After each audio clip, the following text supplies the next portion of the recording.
जवाहिर, मेरे भाई, मेरे प्यारे भाई, कुछ नहीं होगा तुम्हें। बहादुरों की हड्डियां खत्म हो जाती, नाम जिंदा रहते। एक बहादुर सिपाही के तौर पर लड़े, अल्लाह की बारगाह में सुरखरू हो गए। मैं अल्लाह की बारगाह में आराम से जाऊंगा, ये जानते हुए कि मैं हक का साथ देते हुए शहीद हुआ। अशहदु अल्ला इलाहा इल्लल्लाह।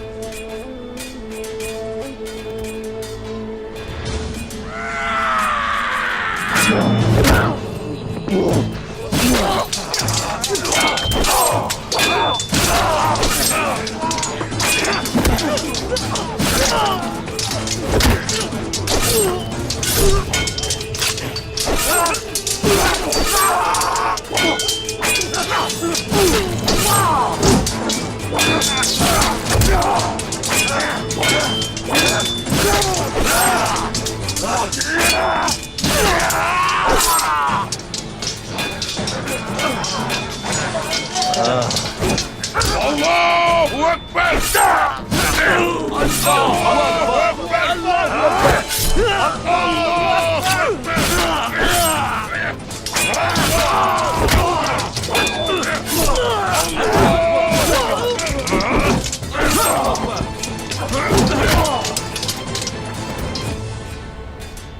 मेरा वक्त आ गया, लेकिन तुम्हारा भी दूर नहीं।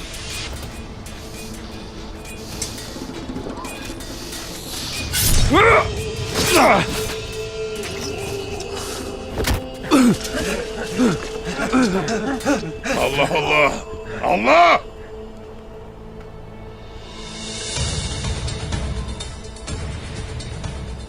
अरे माशाल्लाह सोलगुरा, आपने धाड़कर सालिमों के दिलों में खौफ डाल दिया। शिकारी की तरह लड़े आप, माशाल्लाह। वो मुझे शेर का शिकारी कहते हैं। जब उस जाहिल ने मुझे आपका कहा तो मैं आपके पास पहुंच गया। अरे शुक्रिया, लेकिन आपने यहाँ पर शेरों का शिकार नहीं किया, बल्कि कुत्तों का किया है। उम्र दराज हो। अगर आपको कोनिया में परेशानी का सामना करना पड़ता है तो यूं समझे मैं मौजूद हूँ। आपकी उम्र दराज हो। आपकी भी उम्र दराज हो उस्मान साहब। माशाल्लाह। तुम तो हलीमा खातून के बेटे हो, जिसने अपनी औलाद की बेहतरीन परवरिश की थी। अगर उन्हें मालूम होता कि तुम अपने भाई से मुंह मोड़ लोगे, क्या तुमने कभी सोचा कि वो आखिर क्या करती? ऐसा मत कहे, मैंने अपने भाइयों से कभी मुंह नहीं मोड़ा। तुम जानते हो कि मैं तुम्हें हमेशा पसंद करती थी। सोचती थी हलीमा ने अपने बेटों की कितनी अच्छी तरबियत की है।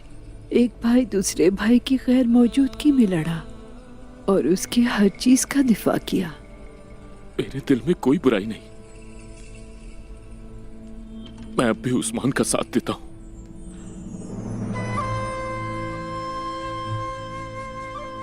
दिल में झांक के देखो, क्या तुमने वाकई उसका साथ दिया? तुमने वो कहानी सुनी है ना, वो एक आदमी को नीचे गिराते हैं और उसे मारते रहते हैं। उन्होंने मारा तो आदमी के सीने पर, हाँ, मगर वो आदमी तो अपनी पीठ को लेकर रोता रहता है। आखिरकार वो रुक गए और उससे पूछा, हम तो तुम्हारे सीने पे मारते हैं, तो तुम अपनी पीठ के लिए क्यों रो रहे हो, ये बताओ जरा। जानते हो वो क्या कहता है? अगर किसी ने मेरी पीठ का दिफा किया होता तो तुम मेरे सीने पर कभी नहीं मार सकते। भाई हमेशा एक दूसरे की पुश्त पनाही करते हैं। अपना ओहदा संभालो जाकर। चलो जाओ।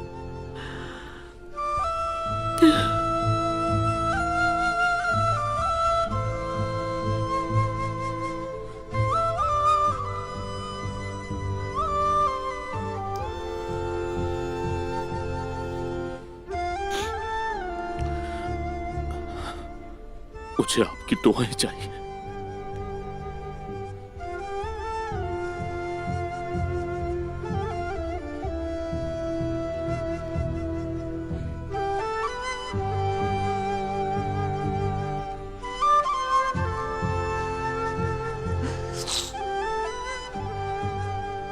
मैं तुम्हारी शक्ल नहीं देखना चाहती।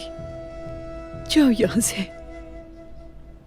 मैं तुम्हारी मां नहीं जो तुमसे नाराज होके भी दुआ दूं, लेकिन ये जान लो कि अपनी आखिरी सांस तक उसके लिए दुआ करती रहूंगी ताकि तुम जान सको कि हक क्या है।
शेख मोहतरम,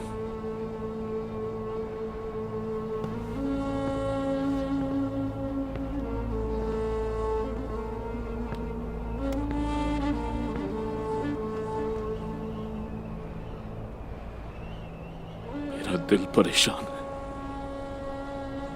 मैं मुतमईन नहीं हो पा रहा। ऐसा होगा मुझे हरगिज नहीं मालूम था। अगर आपने जानकर ऐसा किया तो आप जालिम होंगे, और अगर अनजाने में किया तो आप बेखबर थे। ये कबीले के लिए किया, सबकी भलाई चाहता था। खवातीन को सिर्फ इसलिए भेजा कि खून खराबा ना हो। शेख मोहतरम, हालात मुनासिब होते ही उन्हें वापस बुला लेता। मालूम नहीं था ऐसा हो जाएगा। मोमिन को होशियार रहना चाहिए। उन्हें हमेशा खतरे को भांप लेना चाहिए। गुंदूस साहब, क्या आप उन मुनाफिकीन को जानते हैं जिन्होंने मस्जिद ज़रार बनाई थी? वो मोमिनों के दरमियान तफर्रका डालकर अल्लाह और उसके रसूल के दुश्मनों की मदद करना चाहते थे, और उन्होंने खयानत और जुल्म के मरकज को अल्लाह के घर का रूप देकर मुसलमानों को धोखा देने की कोशिश की। लेकिन मेरे रब से कोई चीज पोशीदा नहीं रह सकती। वो सब कुछ देखता भी है और सुनता भी है। अल्लाह ने अपने नबी को सूरह तौबा में उनके मकासिद से आगाह किया और उस मस्जिद को मस्जिद ज़रार करार दे दिया। बुराई की उस जगह को जिसे मस्जिद कहा गया, अल्लाह के नबी ने बुराई के उस घर को तबाह कर दिया। अल्लाह की आयत और उसके नबी की सुन्नत जाहिर करती है वो मुनाफिकीन जिन्होंने मस्जिद ज़रार बनाई थी आज भी हमारे दरमियान मौजूद हैं। गुंदूस साहब, ये सब कुछ वो खुद नहीं करते, बल्कि गाफिल लोग उन मुनाफिकों के महलों में बैठकर मुसलमानों को धोखा देते हैं। वो खुद को तबाह करने के लिए ये सब कुछ करते हैं। मैं हमेशा मुनाफिकों के खिलाफ खड़ा रहूंगा शेख मोहतरम, लेकिन मैं देख रहा हूं कि आप भी हर बुराई का जिम्मेदार आलम शाह को समझते हैं, लेकिन मैं उनके इरादों की जमानत दे सकता हूं। वो तुर्कमानों की भलाई चाहते हैं। वजीर आलम शाह ने अपनी चालों से तुम्हारी आंखें, कान और तुम्हारे दिल को अंधा कर दिया है। आप न सुन सकते हैं और न देख सकते हैं। सोचो जरा, जो लोग गफलत में पड़ते हैं वो मुनाफिक बन जाते हैं। लगता है आप पर मेरी बातों का कोई असर नहीं हुआ।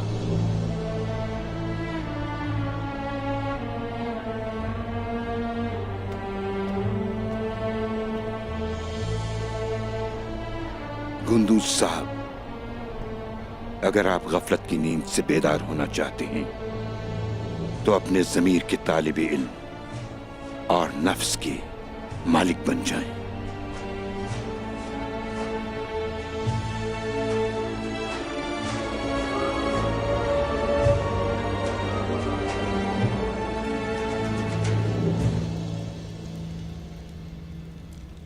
हर शय खुल के सामने आ चुकी है। वजीर आलम शाह और गेहातो साथ हैं एक दूसरे के। बिल्कुल ये जाहिर है,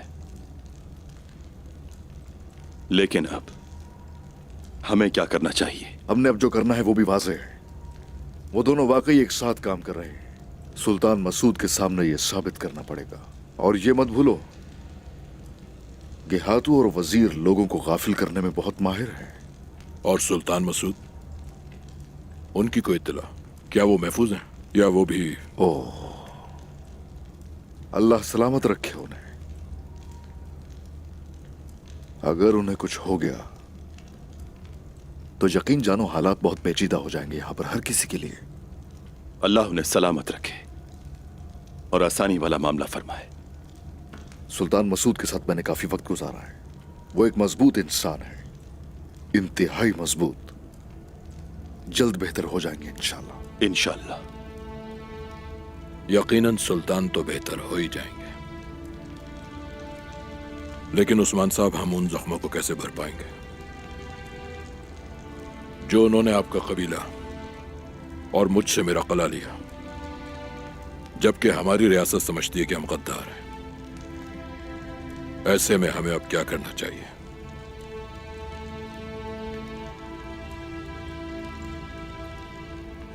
जो मैं बताऊंगा उसे समझना आपके लिए काफी मुश्किल होगा। कोशिश, हम लोग किसी भी चीज के मालिक नहीं है जो उसके लिए गमगीन हो। हर चीज का मालिक अल्लाह है।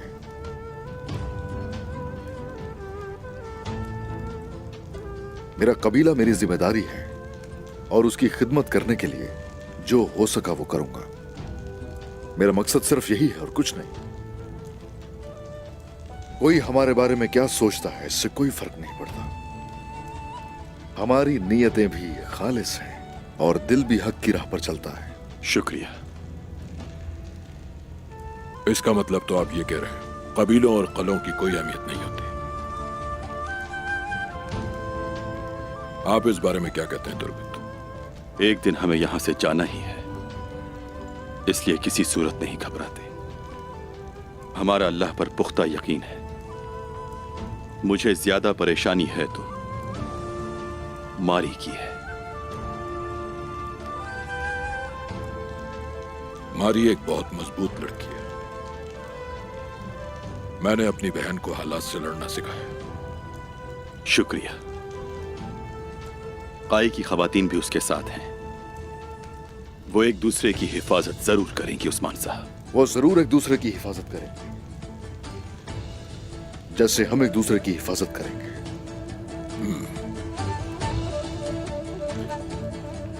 रब हमें मिलकर लड़ने की तौफीक अता करे इस मकसद में।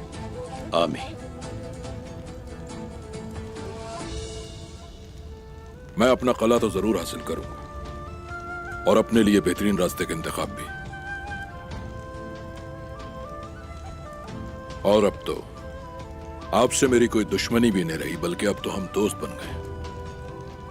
तकदीर बहुत से दरवाजे खोल देती है। कौन हमारा सबसे अच्छा दोस्त है और कौन हमारा दुश्मन, ये अल्लाह के सिवा कोई भी नहीं जानता। हाँ, अब आप भी तो देखिए मेरे साथ हैं। उसी का काम है ये, हमारे बस में नहीं।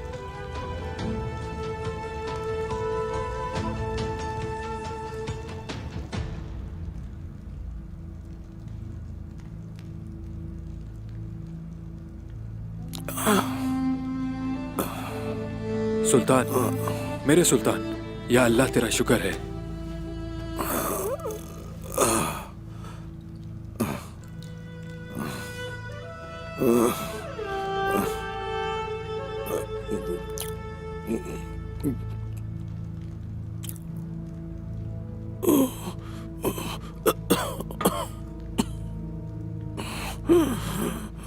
किसने, आखिर किसने किया ये मेरे साथ? उस्मान ने मेरे सुल्तान। उस्मान।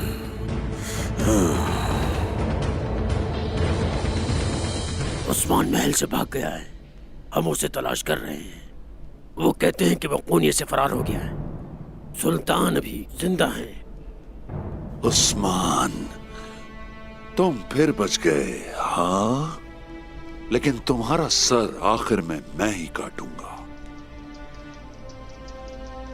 काई सरदार गुंदू साहब आए हैं।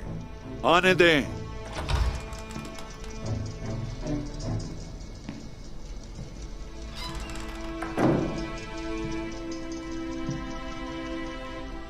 खुशामदीद गुंदूस साहब।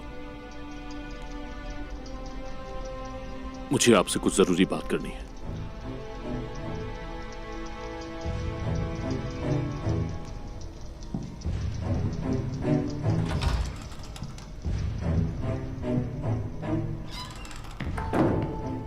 खवातीन पर जिन्होंने हमला किया वो कौन थे? बताएं वजीर आलम शाह। हाँ, सुना है और सिपाही भी भेजे हैं मैंने वहां। सुना है कि ये सब जूलिया ने किया, उसके साथ निकोला भी है। अफसोस के वो खवातीन के सामने ही ताकत दिखा दे।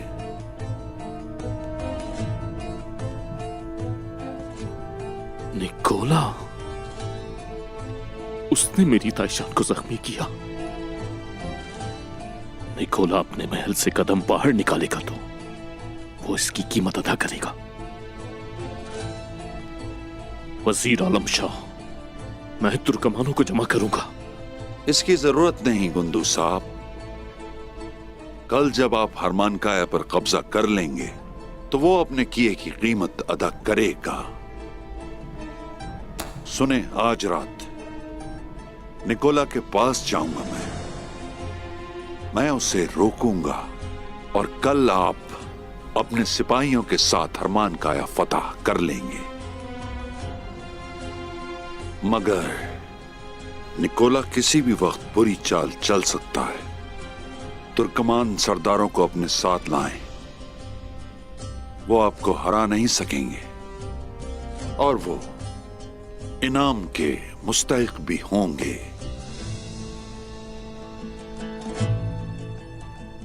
हरमानकाया का ताल्लुक काई से रहेगा हमेशा। शुक्रिया आपका।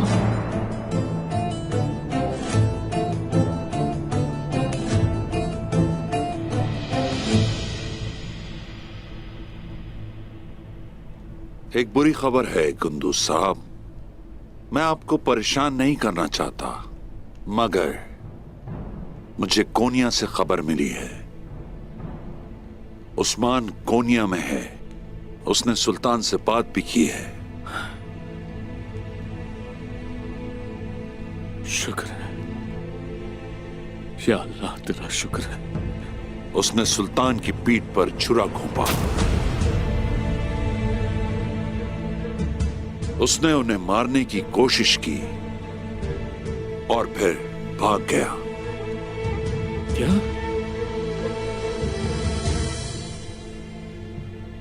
किसी सूरत अब उस्मान को बचाया नहीं जा सकता। अगर वो कभी मेरी पकड़ में आ गया तो मुझे रोकने की कोशिश मत करना, क्योंकि मैं उसे मार डालूंगा।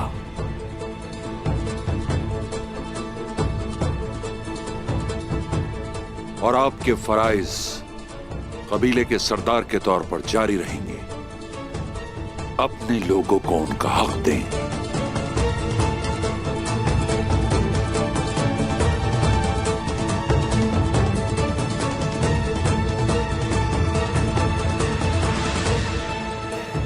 उस्मान को तलाश करके उसे जिंदा मेरे पास लाओ। लेकिन मेरे सुल्तान, उस्मान ने आपको मारने की कोशिश की। उसने हमारे एक कमांडर को भी मार डाला। उस्मान को ढूंढकर हम उसका सर कलम कर देंगे। उस्मान मरना नहीं चाहिए।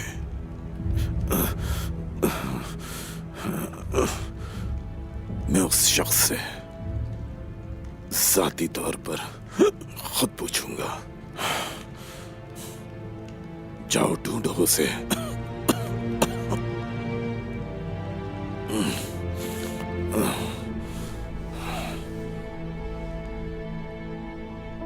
उस्मान का अंजाम मौत है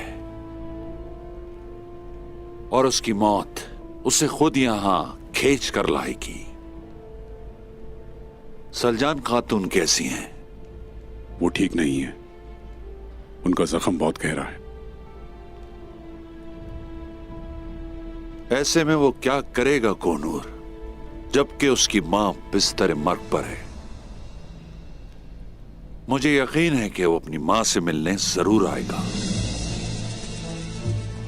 कोनूर, तुम्हें उस पर नजर रखना है।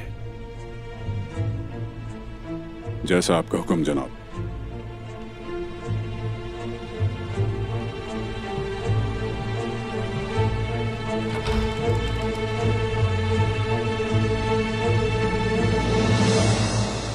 ए सलामती वाले रब,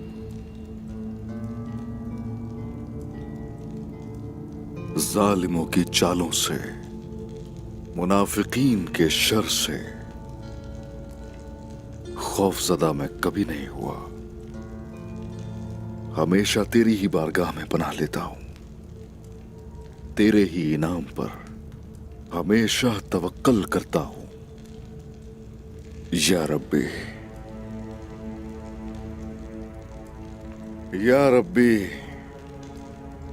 मेरी नस्ल को इस काबिल बना कि वो तेरा नाम और दीन पूरी दुनिया के चप्पे चप्पे तक फैला सके। तेरी राह में काफिरों का सामना करने के लिए, जिहाद करने के लिए ऐसी कुव्वत अता कर कि मैं साबित कदम रहूं मेरे अल्लाह।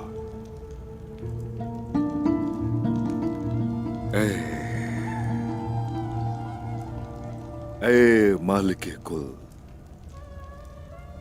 ए करम वाले मेरे रब, तेरा पैगाम आम करते हुए रास्ते में आने वाली मुश्किलों से और रुकावटों से या अल्लाह हमें अपनी पनाह में रखना।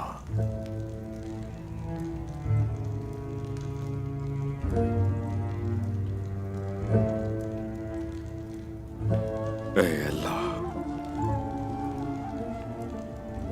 अगर आज मैं इन हालात में फंस गया हूं तो इसकी वजह वो मुबारक रियासत है। या रब्बी, इन झूठे इल्जामात के खिलाफ मुझे अपनी सफाई पेश करने की हिम्मत अता फरमा। दिलो जान से तेरी राह में खड़े होने वाले भाइयों का साथ नसीब फरमा मेरे अल्लाह। हिम्मत अता कर ताकि तेरा दीन और इस्लाम का झंडा दुनिया में हर जगह लहरा सकूं। या रब्बी, ये जिंदगी मेरी कुर्बान हो तेरी राह में मेरे अल्लाह। तू ही है, तू ही है जो सब जानता है।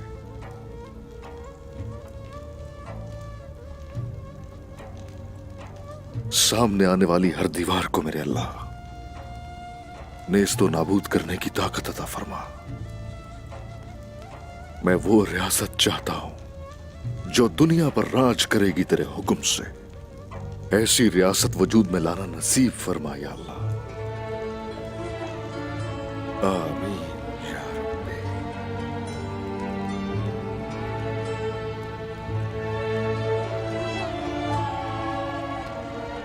आमीन। आपने ये सब कुछ कैसे संभाला बमजी साहब? क्या आपने भी मेरी तरह अपने भाइयों को खोया?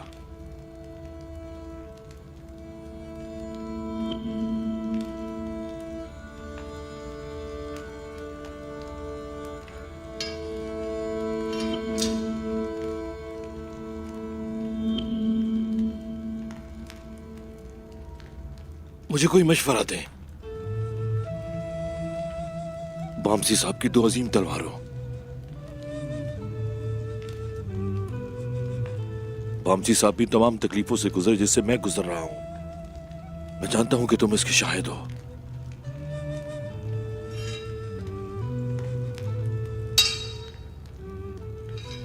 उन्होंने इसे कैसे संभाला, मुझे बताओ।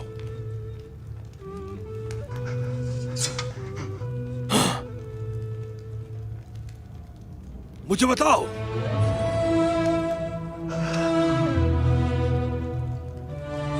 मुझे बताओ कि तुमसे ही उन्हें ताकत मिली थी।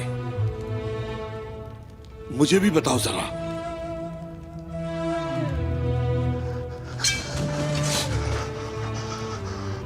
कुछ तो बताओ कि मैं अब क्या करूं।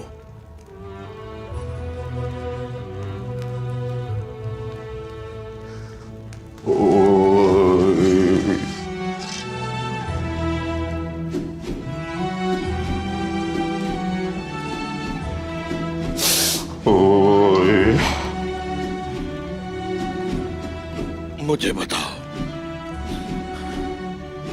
बताओ मुझे। मेरा एक भाई शहीद हो गया। मुझे समझ नहीं आ रहा कि मैं अब क्या करूं। क्या करूं मैं अब, बताओ। मेरा फर्ज क्या है? क्या है मेरा फर्ज? क्या है मेरा फर्ज?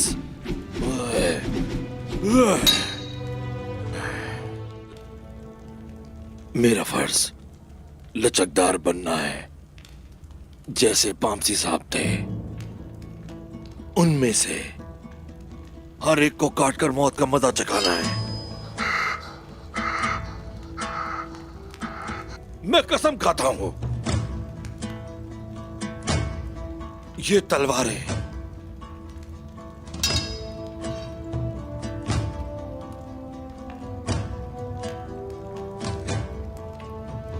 उनमें से हर एक को काट डालेंगी।